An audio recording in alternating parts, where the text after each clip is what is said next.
As part of this trip, we're testing out some gear that we want to use just with the 4x4.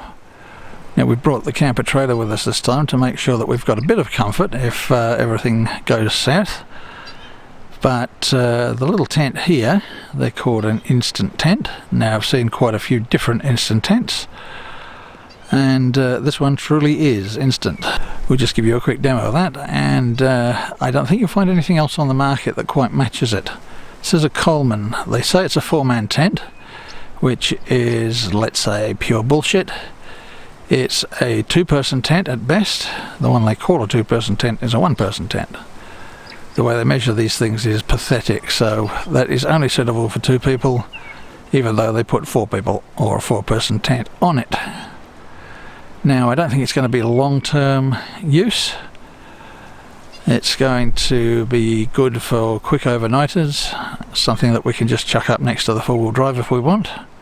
One of the things I tested last night was to see if the self-inflating mattresses would be comfortable. Now I need 2 under me, and yeah, not too bad. We've got a king single and a standard single, and just used those last night, and I was reasonably comfortable. What I'm going to try tonight is the Intex airbed, and we'll see if that stays up all night long. That will be a good test for that. So I'm not very confident with when it comes to airbeds. What I've got here is a Coleman Instant tent, and from the research we've done and the different sorts of Instant tents we've looked at, this is pretty well the only one that really is an Instant tent. Let me show you.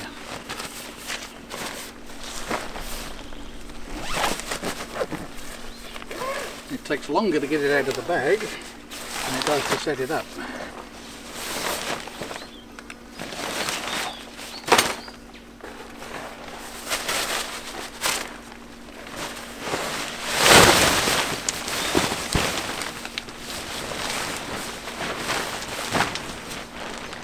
There she is. Now that's what I call a proper Instant tent. Now you can see the queen bed just fits in here. You have to actually put it in and then blow it up, because it won't fit through the doorway when it's blown up. But the claims that this is a 4-person tent, honestly they should be done for false advertising. This is not a 4-person tent, this is a 2-person tent. There's no way you're going to fit 4 people in here. You couldn't sleep. But that aside, I spent the night in here last night. Very comfortable with the airbed. We've got a little pocket down the end here, which is useful for just putting glasses and whatnot in. You could put a little light in there as well. There are some tags on the side that are meant for helping to tie up the door, but you could also, I guess, use that to put a little light of some sort on. This little Instant tent is doing a reasonable job. Now what I've got in there is the Intex airbed. Actually an airbed that lasted 1 night. That's got to be a world record for the airbeds that we've had. And double sleeping bag. It's a queen size airbed, so not too bad. I had a pretty good night's sleep in there. Now the advantage with this airbed, I guess, having the 240 volt pump in it, is that I can run a line out to the inverter in the car, and if it does get a little bit soft in the night, I can always just flick a switch and it'll automatically put air in. And that's a pretty good idea. There's ventilation at the end here. Now I've heard other people say that the outer skin there may sometimes let rain in if it's really rough and the wind's blowing a lot and that's heavy rain, so I can see how that might be possible, but it certainly wasn't a problem last night, and it was fairly windy. Okay, above me here there's ventilation in the roof as well. That comes up from the side door. When you've got dry weather, you can just roll up the outer skin door and just have nice breeze coming through on a hot night. I don't really expect this little tent to last anything like swag would, but it doesn't cost anywhere near as much as a swag. We picked it up for around about I think it was less than $150. It's a true Instant tent. It's one of the pop-up designs. All you have to do basically is let the strap off and let go of the tent, and it erects itself instantly. It's about a 1 second tent, would be fair to call it, and it's reasonably easy to fold up, and we'll show you how to do that in a minute. Now, as you can see, it comfortably fits a queen size bed, and it's not as claustrophobic as a swag. It's not going to be as long lasting as a swag, I know, but I think it's going to be a useful addition just for a bit of extra space, especially when we go away in the coaster, and that's what we bought it for, so that we've actually got 3 beds instead of 2. Now, this is the part that some people have expressed concern about, because you can't close that down any more than that, and as you can see, that goes straight into a ventilated screen. If you've got a lot of really strong wind picking that up and pushing the rain through, that would be a problem. But for general, just a bit of wind and rain, then it's not too bad. You've got guy lines on here to tie it down. It's actually not pegged or not even tied at the moment. We're just relying on the weight of the gear inside to keep it down. A strong enough wind gust would definitely cause a problem. The little Coleman Instant tent has been really performing fairly well, I guess, considering the rain and high winds we've been having.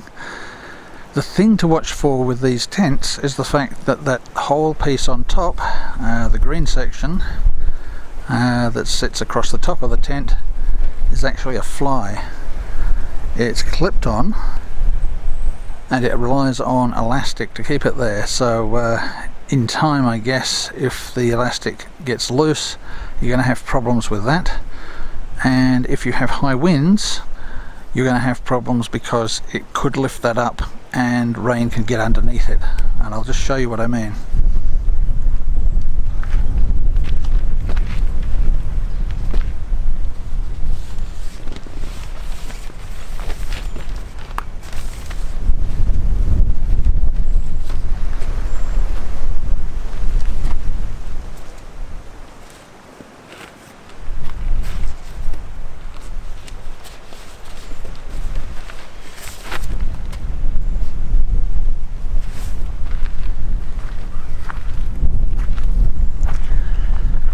Other than rain that's likely to come in pretty much sideways, you have to also watch how you set the ends of this tent up. Because this section on top, the green section you're looking at now, is actually a fly, it can be pulled from end to end by the tension of the guy lines.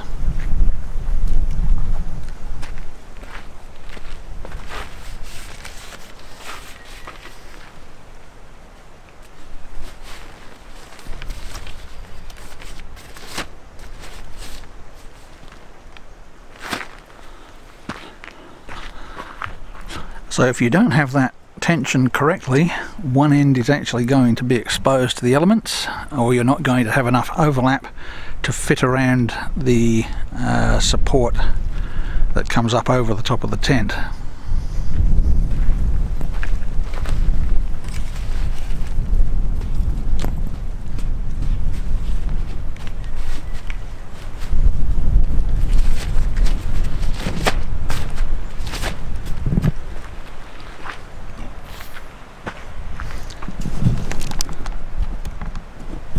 So it's really important to have this section of the tent brought down over the edge of that metal band or fiberglass band, I'm not sure which it is.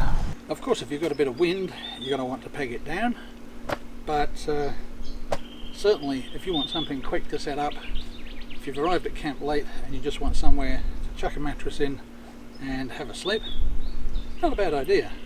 They're not going to last as long as a swag, but if you're only using them occasionally, if you're doing 3-4 days here and there in your 4-wheel drive, doesn't take up much room and very, very easy to set up. Let's have a look at how easy it is to pack it back up.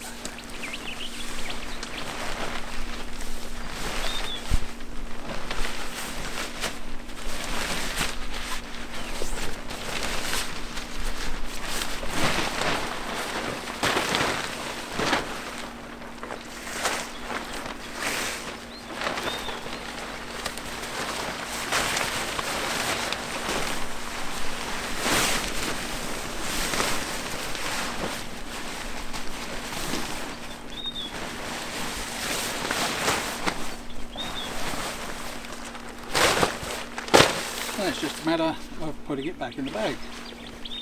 Pretty simple really, and we're probably going to make some good use of this over the coming summer and hopefully a few years to come.